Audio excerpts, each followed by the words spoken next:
Ei, você tem medo de cair na malha fina do governo? Isso te assusta? Sabe quais são as malhas fiscais mais utilizadas hoje?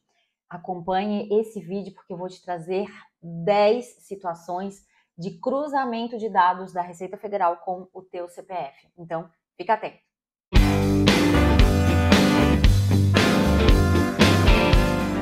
Primeiro, o que é cruzamento de dados, né? Preciso dizer para você que o cruzamento de dados nada mais é do que a constante comparação a partir da base de dados de informações que a Receita Federal dispõe com as suas informações, com aquilo que você declara para a Receita Federal.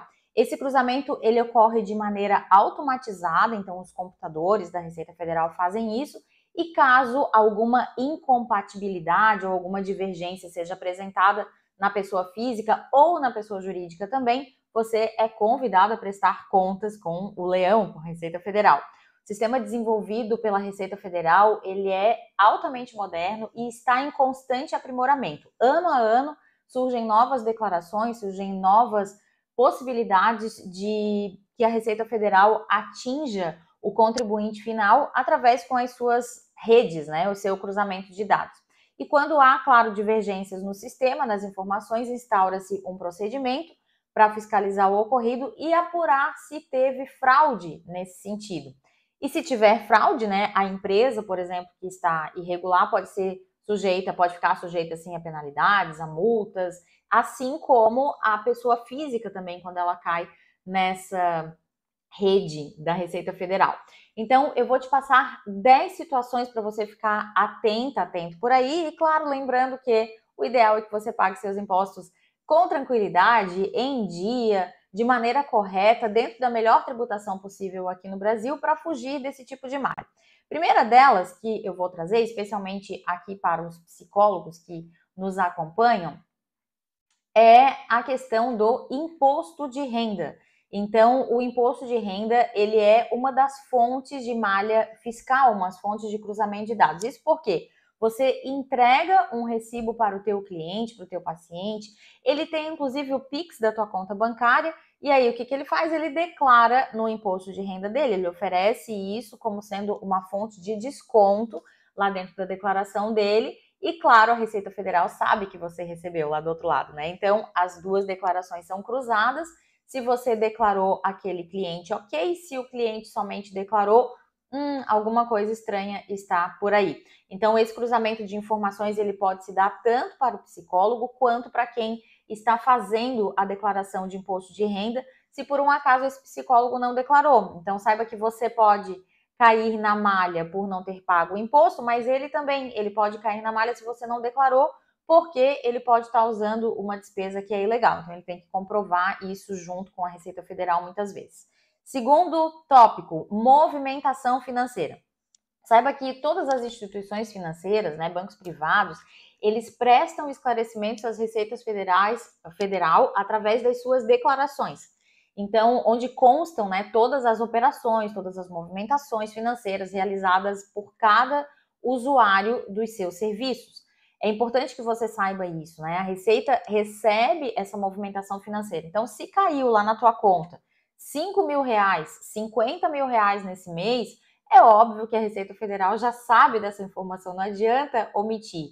Eu vejo muitas vezes casos de pessoas que dizem, não, me paga aqui no Pix está tudo certo. Não, o Pix também é amarrado pela Receita Federal, porque é uma movimentação financeira e a Receita sabe desse recebimento.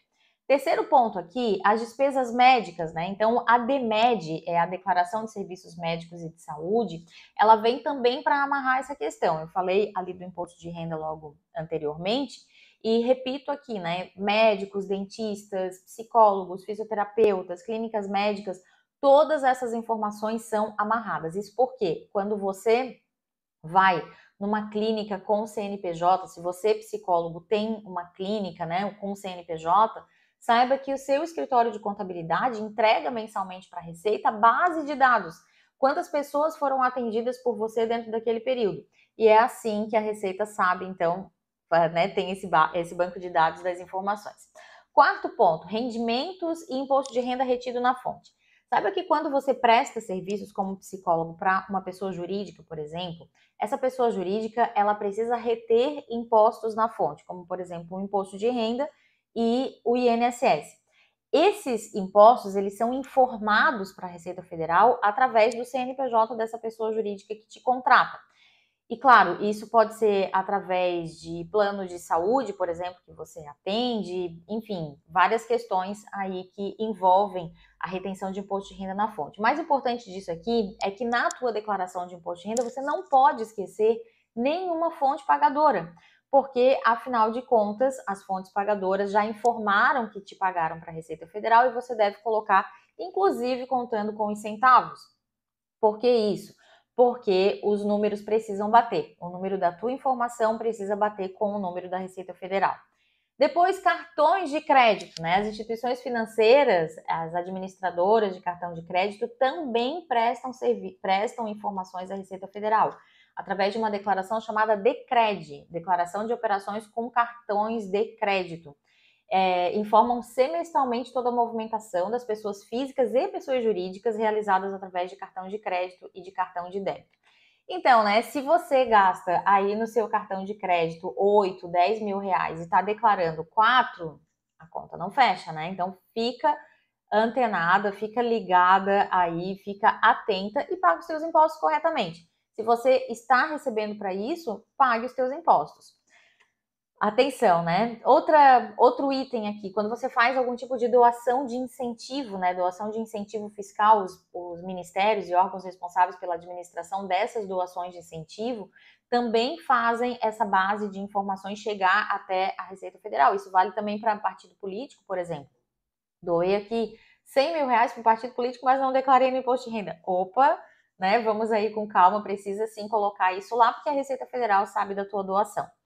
Doações, sétimo ponto já, doações em dinheiro e bens. Quando você doa dinheiro, quando você doa bens para pessoas físicas, por exemplo, ou através, você recebe, por exemplo, uma herança, tudo isso passa por um cartório, passa por uma doação, passa por uma movimentação financeira e bancária. No caso, né, de doação ou de transmissão de bens como herança, é necessário fazer também uma declaração chamada ITCMD, Imposto sobre Transmissão de Causa-Mortes e Doações. E claro, enquanto temos também aí uma questão de patrimônio, também tem o ITBI, Imposto sobre Transmissão de Bens Imóveis, pago aí a prefeitura no momento da aquisição de uma casa ou apartamento. Saiba que esses dois, tanto o ITCMD quanto o ITBI, são informados ao fisco. Então, quando se passa pelo cartório, automaticamente o fisco também está sabendo, né? Quando se paga esses impostos, a fiscalização também sabe que você adquiriu esse bem. E aí, se esse bem, se esse patrimônio, né, não está na tua declaração de imposto de renda, o que acontece? Você vai para a malha e vai ser chamado aí a prestar contas desses valores. Oitavo ponto aqui, né? 10 cruzamentos, a venda de ações. Todos os lucros que você obter em operações de venda de ações estão sujeitos ao pagamento de imposto de renda e o único recolhimento, o único responsável por esse recolhimento é você, né? Então, se você negligenciar, se você omitir essas informações, consequentemente, você vai estar em maus lençóis, digamos assim. A Receita é capaz de identificar os contribuintes que operam na Bolsa e identificar operações sujeitas ao pagamento de impostos. Então, oitavo ponto, venda de ações. Nono ponto, compra e venda de imóveis. Se você já possui algum imóvel, né, vendeu esse imóvel, comprou um imóvel novo, é preciso prestar contas. Fique bem atento com relação a isso e esse imposto de renda tem que ser feito minuciosamente em detalhes. A Receita tem informações quando você vende um imóvel e estará aí de olhos abertos para saber se isso foi relacionado, se você pagou imposto sobre o ganho de capital, afinal de contas, essas informações já estão lá. Os serventuários da Justiça, e aí a nossa nona questão aí de cruzamento de dados, os cartórios, enfim, registro de imóveis, eles entregam uma declaração chamada DOI, Declaração de Operações Imobiliárias, onde relaciona os documentos lavrados, quem comprou, quem vendeu, valores e tudo mais. Então, fique atento. 10º e último ponto aqui de cruzamentos, rendimentos de aluguel.